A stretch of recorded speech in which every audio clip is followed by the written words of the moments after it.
Programa ay rated PG. Patnubay at gabay ng magulang ay kailangan sa mga batang manonood. Ang mga bigating issue aarangkada. Ang maiinit na intriga walang kawala. Tutok na sa tsikahang Kwelang-Kwela. Eugene Domingo, positibo na magiging hit muli ang bagong pelikula. Aljura Brenica, pinagsesalosan daw ng napapabalitang karelasyon ni Ay de las Alas. Albi Casino, tatalikuran na muna ang pag-aartista. Soul Siren Nina, di raw desperada sa kanyang ginawang sexy pictorial para sa isang men's magazine. Pops Fernandez, ready na bang may magpatibok muli ng kanyang puso? Pinaka-engrandeng talent search ng TV5 na Artista Academy, magbubukas na. Yula Caballero, kumpirmadong may bagong inspirasyon. At Angelica Panganiban, nagbitiw nga ba ng mga salita sa estado ng paghihiwalay nila ni Derek Ramsey? June 13, Miyerkules na po ng gabi ngayon mga kapatid. At syempre, ito pa rin po ang inyong mahal na Juicy. At ang aking buena manong baon, ito ay may kinalaman sa matagal-tagal na rin paghiwalay ni na Derek Ramsey at Angelica Panganiban. Merong isang source na nakapagkwento na sa isang pagkakataon daw na marami nagiinuman ng mga kabataan kasama si Angelica, isinigaw niya nung nanghihingi siya ng toast sa lahat na hindi ako ang nawalan. Siyang nakakaalam at ako lang ang nakakaalam kung sino ang mas kailangan nino. Parang ganon. Tapos parang kung ano-ano yung mga sinasabi niya na patungkol siyempre pa kay Derek, di ba? Ito siguro, kapag hindi naman siguro nakainom ito si Angelica, hindi naman mamumutawi sa bibig niya ito.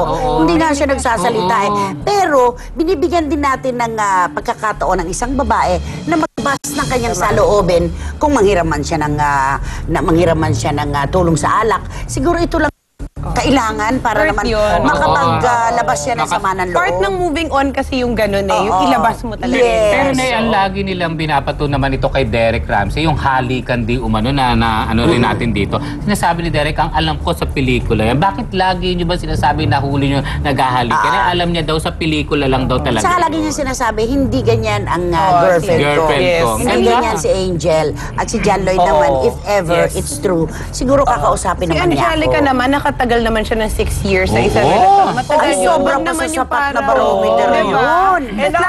And sa breakup na ito, nakakaawa rin si Angelica kasi hindi niya masyado nalalabas yung sa kanyang side. Kaya ang daming mga speculations na kesyo baka nga siya daw yung nangaliwa. Na nakakaawa si Angelica kasi for lack of a better term, parang binababoy siya.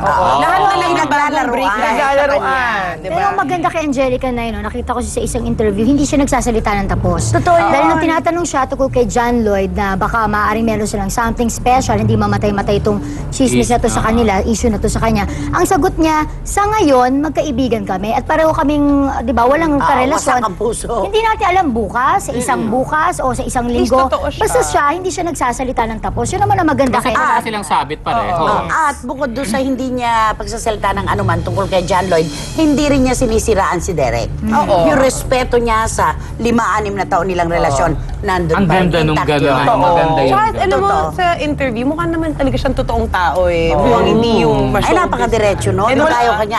Wala namang masayang breakup eh. Lagi namang malungkot, laging masakit. Pero laging ang pagpapaalaman ay may lungkot. Correct. Pero ang nagkakaiba lang dyan, kung sinong, dun sa mga tao, kung may respeto pa rin kayo sa isa't isa, doon yun ang magandang break. Na sana yun ang huwag mawala. Correct. Sa anumang paglalayo. Correct. Okay, mga kapatid, ito na po ngayon ang ating Express Pasabog Top 5.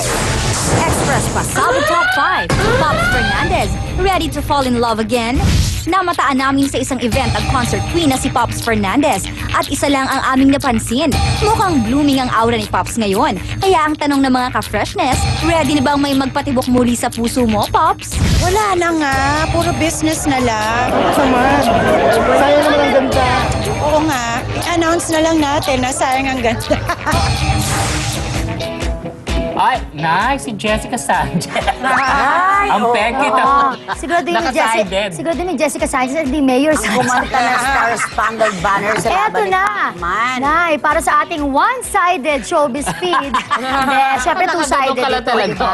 Ito na, sulat ni Glenn si Bongga pa rin, Ayan. no, sa bagong Si Glenn. tiktik. sa magiging resulta sa takilya ng pelikula ni Ate Uge, ang sabi niya, stay positive, ano? Kasi nga naman, confident si Uge na maganda ang pelikulang Kimidora Part 2 and The February Temple na yan of eh. Keme. Kaya naman siguradong patok na naman ito gaya ng una niyang pelikula. At ang wish ngayon ni Eugene, alam mo na, para talaga magiging ganap na ang kanyang pagiging artista, ay manalo siyang box office queen. Katulad ni Miss Ai Del Hindi malayong mangyari yun. Magaling naman siya. Given na yun na maganda Ay, yung trailer pala maganda kasi pinapalakpakan na sa mga sinihan. So, nakakatuwa siya, no? Maganda. Di ba karaniwan kaya daw hindi nakakapaglabas ng galing ang isang artista?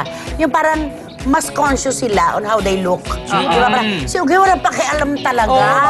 Ilub-lub Dead man mo talaga siya. Kahit ano yung nagpapatawa ni Ate Eugene, and ang dami mga manonood at madami mga artista rin na sinasabi na si Ate Eugene, hindi siya yung slapstick comedian. So talaga napaka-intelligent na kanyang pagpapatawa. Parang relatable. Parang nakakalimutan. At saka dito sa pelikulang ito, binihisan po sila ng mga top designer ng Pilipinas. Yes. At kahit hindi pa Fairness. siguro siya bihisan, Oo. yung talent niya, True. yun ang lulutang. At ang Okay, buhok. guys? Okay mga ka-freshes, ito naman ang lulutang sa inyo, ang ating extra sa Wow. top 4.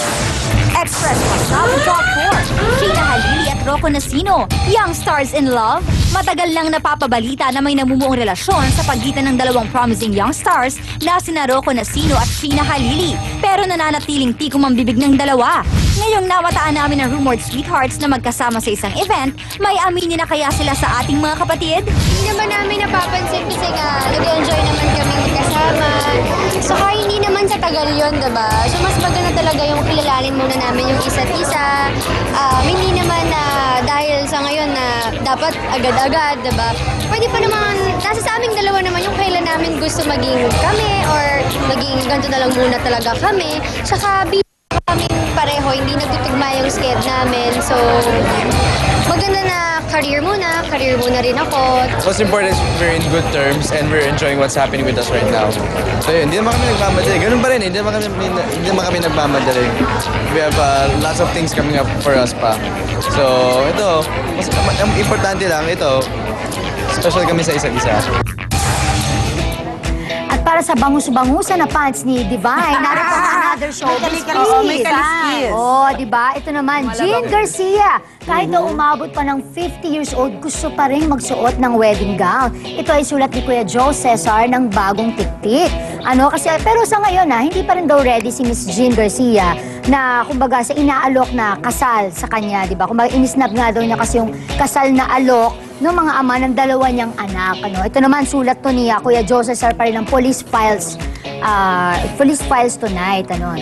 Ilan na anak ni Jean? Dalawa, magkaibang tatay. Si Jigo. Jenica, tsaka yung sa si Jenica kay Jigo. Okay, oo. Yung Meron nga palang Japanese. Isa sa hapon. Oo. Pero sabi niya At pangarap ito ng bawat ang makapagsuot Yes. ng bridal gown. Actually, never too late naman. Ate na nga natin yung balita natin nung last week, si Chapusit, di ba? Nakakita special someone. Kami siya ngayon. Correct. Hindi na nag-wedding gown din dati. Gutom sa kanya. Pagkatapos yung api-apihin, biglang merong magandang Uy, may tanong nangyari. ako. Laging may regalo pag May question ina-api. ako. Divine, kailan ka magsusuot ng wedding gown? And ito hindi para sa mga pasabog mo lang. For real na talaga. Naku, matagal pa yan. Di bale, ang gagawin ko pag wedding ko, wedding nating lahat. Yeah! Alam mo, na-excite ako dyan. Ano ang design ng wedding gown ni Divine? Kaliskis. Social na Parang naman yan. Lady of Manawag yung Okay. Na napag-uusapan natin ang relasyon o sea of blind items. Sino itong sikat na radio TV host o announcer o sa mga news naghanap daw ng boyfriend. Kasi ngayon daw wala pa daw siyang naging boyfriend after no kanyang relasyon na kapareho niyang newscaster. Kilala sabi niya, "Uy, hanap niyo nga ako na magiging boyfriend." Alam mo, ang pag-ibig ay dumarating, huwag mawawalan ng tiwala sa sarili. Nagkakahanap Wow. Uy, scarf! Oo, wala tayo sa tubig. Anyway, mga freshness, ang ating Facebook message, naloka ako doon. Oo, galing kay Shaina. Magayaw. Shaina Kapul, ayan. Congratulations, Shaina.